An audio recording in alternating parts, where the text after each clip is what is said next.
Hey, third graders, it's Mr. Ben here. Today we're going to be reading out of Hoot. We're going to be reading chapter 3. I have my read aloud doodle notes and reflections here just to remind you, if you're someone who's a visual learner or someone who learns by writing or doodling, this is a great thing to do while you're listening to the read aloud today. So you'll see here, this is something that I've posted on Seesaw, and those of you in my cohort, you know where to find this in our read aloud folder. But if you're someone, again, that is maybe that has maybe it's better for you to focus when you're doodling or taking notes, and it's helpful afterward to reflect on the reading by taking notes. Maybe you want to do it like I've set it up, where you put some important objects here, you put the characters, maybe some wonderings, maybe some predictions you might have, but it's really up to you. It doesn't have to look like this, but this is just an example that was helpful for me. So let's begin today. Chapter 3 out of Hoot.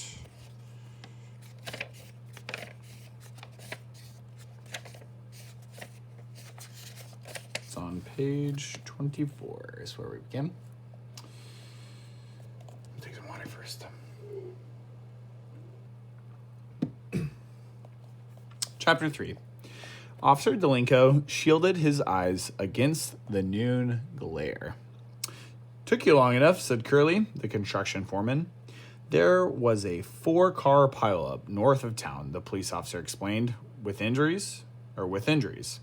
Curly huffed. "Whatever. Anyways, you can't see what they done." Again, the trespassers had methodically removed every survey marker and filled in the stake holes. Officer Delinko wasn't the sharpest knife in the drawer, but he was beginning to suspect that this wasn't the random work of juvenile pranksters. Perhaps somebody had a grudge against Mother Paula and her world-famous pancakes. "This time you got an actual vandalism to report," Curly said pointedly. "This time they messed up some private property." He led Officer Delinko to the southwest corner of the site where the flatbed truck was parked. All 4 tires were flat. Curly raised the palms of his hands and said, "There you go. Each of them tires is worth $150. "What happened?" the policeman asked. "The sidewalls were slashed." Curly's shiny head bobbed in indignation. Officer Delinko knelt down and studied the truck's tires. He couldn't see any knife marks in the rubber. I think somebody just let the air out," he said. Curly muttered, a reply that was difficult to hear. "I'll make a report anyway," the policeman promised. "How about this?" Curly said. "How about you put some extra patrols around here?" "I'll speak to my sergeant." "You do that," Curly grumbled. I got some people I can speak to myself. This is getting ridiculous." "Yes, sir." Officer Delinko noticed that 3 portable latrines were strapped on the back of the flatbed truck. He caught himself smiling at the name pointed on the blue doors. Travelin' Johnny. For the construction crew," Curly explained, "for when we get the project started, if we ever get started." Did you check him out?" asked the policeman. Curly frowned. "The Johns? What for?" "You never know." "Nobody in their right mind's gonna fool around with a toilet," the foreman snorted. "Can I have a look?" Officer Delinko asked. "Be my guest." The policeman climbed up on the bed of the truck. From the outside, the portable latrines appeared untouched. I guess latrines is like porta potties. The cargo straps were cinched tight, and the doors to the 3 units were closed. Officer Delinko opened one and peeked his head inside. The stall smelled heavily of disinfectant. "Well," Curly called up to him. "Okay," said the policeman. "Truth is, there ain't much to wreck on a porta potty." I suppose not. Officer Delinko was about to shut the door when he heard a muffled noise. Was it a splash? The policeman stared uneasily at the blackness beneath the plastic seat. 10 seconds passed. Then he heard it again. Definitely a splash. What are you doing up there? Curly demanded. Listening, replied Officer Delinko. Listening to what? Officer Delinko unclipped a flashlight from his belt. Edging forward, he aimed the light down the toilet hole. Curly heard a cry and watched in surprise as the policeman burst from the door of the latron, leaping off the flatbed like an Olympic hurdler. What now? The foreman wondered unhappily. Officer Delinko picked himself off the ground and smoothed the front of his uniform. He retrieved his flashlight and tested it out to make sure the bulb wasn't broken.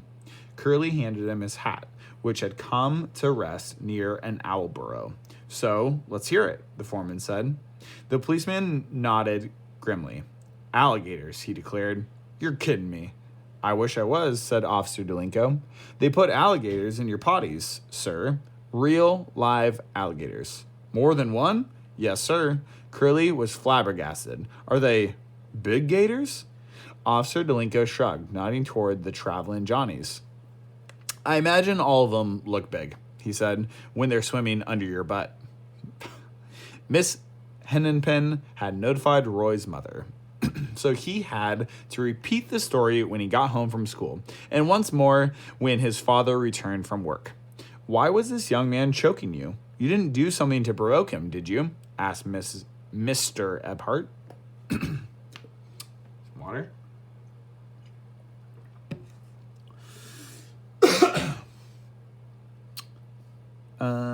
You didn't do something to provoke him, did you? Asked Mr. Ebhart. Roy says he picks on everybody, Mrs. Ebhart said. But even so, fighting is never the right thing. It wasn't a fight, Roy insisted. I only punched him to make him let go. Then I got off the bus and ran. And that's when you were struck by the golf ball, his father asked, wincing as at the thought. He ran a long, long way, his mother said. Roy sighed. I was scared. He didn't like the lying to his parents, but he was too worn out to explain the real reason that he had run so far. Mr. Ebhart examined the bruise over his son's ear. You took a nasty shot here. Maybe Dr. Schulman ought to have a look. No, Dad, I'm okay. The paramedics had checked him out on the golf course, and the school nurse at Trace Middle had spent 45 minutes observing him for signs of a possible concussion. He seems to be fine, agreed Roy's mother. The other young man, however, has a broken nose. Oh, Mr. Ebhart's eyebrows arched. To Roy's surprise, his father didn't seem angry, and while he wasn't exactly beaming at Roy, there was an unmistakable affection and possibly even pride in his gaze. Roy thought it was a good opportunity to renew his plea for leniency. Dad, he was strangling me. What else could I do? What else would you have done? He pulled down his collar to display the bluish finger marks on his neck. Mr. Ebhart's expression darkened. Liz, did you see this? He asked Roy's mother, who nodded fretfully. Does the school know what that thug did to our son? The vice principal does, Roy piped up. I showed her. What did she do?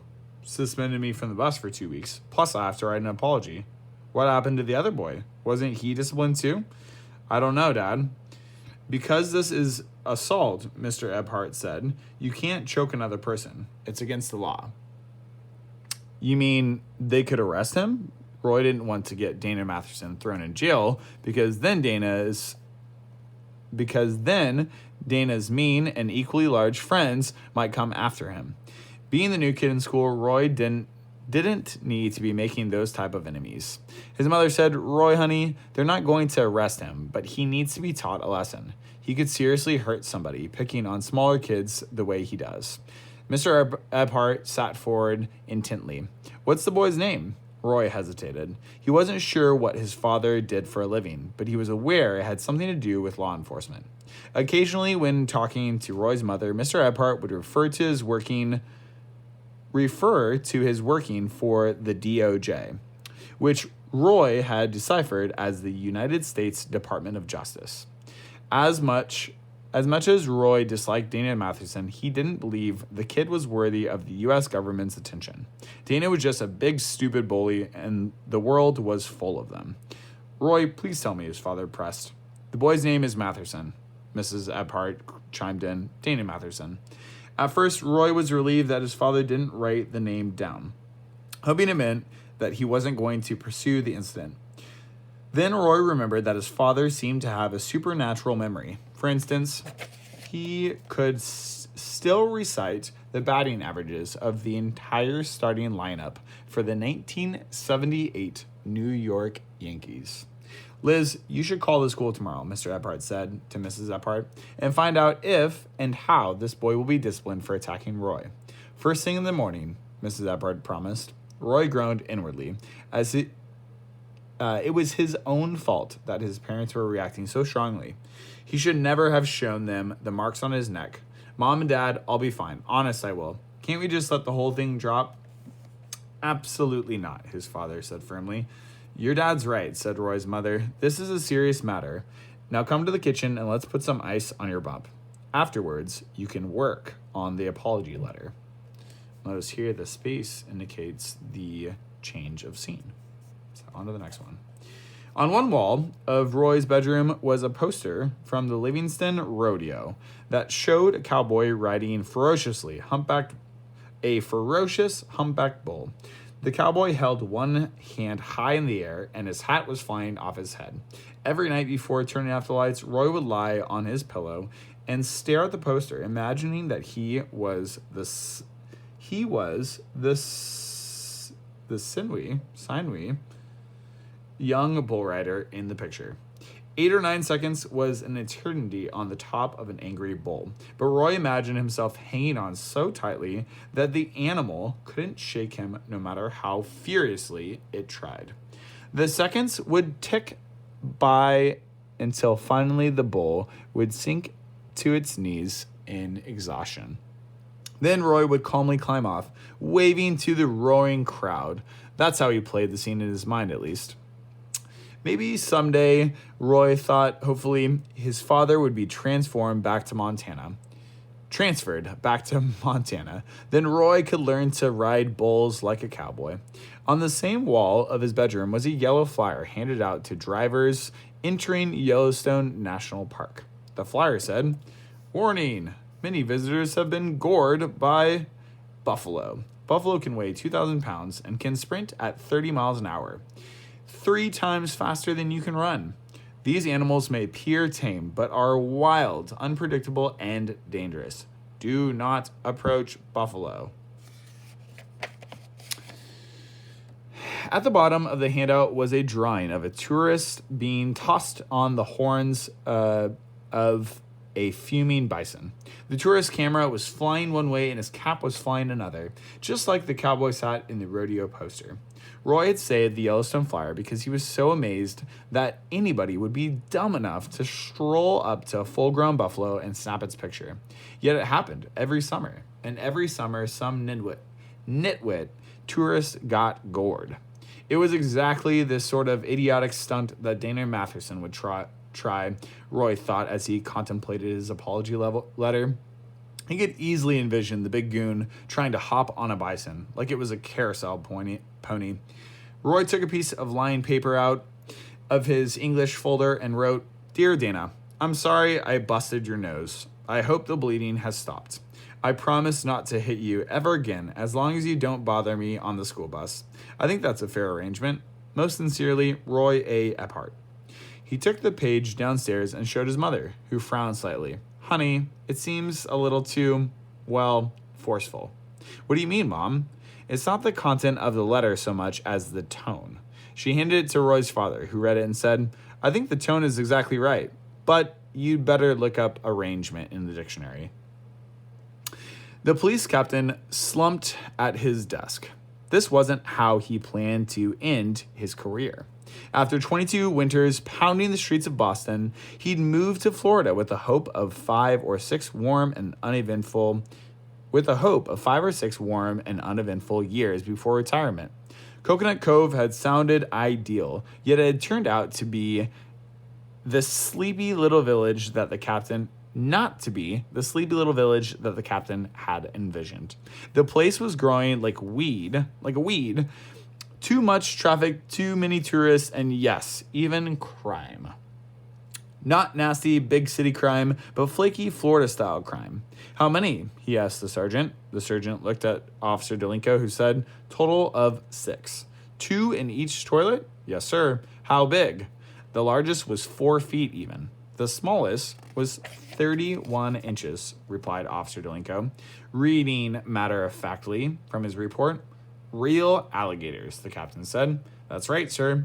Officer Delinko's sergeant spoke up. They're gone now, Captain. Don't worry. A reptile wrangler came and got him out of the Johns. With a chuckle, he added, the little one almost took the guy's thumb off. The captain said, what's a reptile wrangler? Never mind.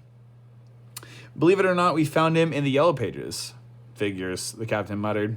Normally, an officer of his rank wouldn't get involved in such a silly case, but the company building the pancake franchise had some clout with the local police politicians.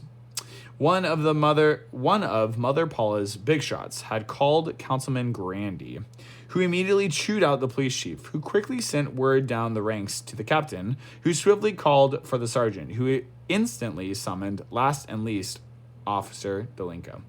What the heck's going on there? What the heck's going on out there? The captain demanded. Why would kids single out this one construction site to vandalize? 2 reasons, said the sergeant. Boredom and convenience. I'll bet you $5 it's juvies who live in the neighborhood. The captain eyed Officer Delinko. What do you think? It seems too organized to be kids, pulling out every stake, not just once, but twice. Think about what happened today. How many kids do you know who could handle a 4-foot gator? Officer Delinko said, seems awful risky for a practical joke. Delinko is no Sherlock Holmes, thought the police captain, but he's got a point. Well then, let's hear your theory, he said to the patrolman. Yes, sir. Here's what I got, Officer Delinko said. I think somebody's got it in for Mother Paula. I think it's some kind of revenge deal.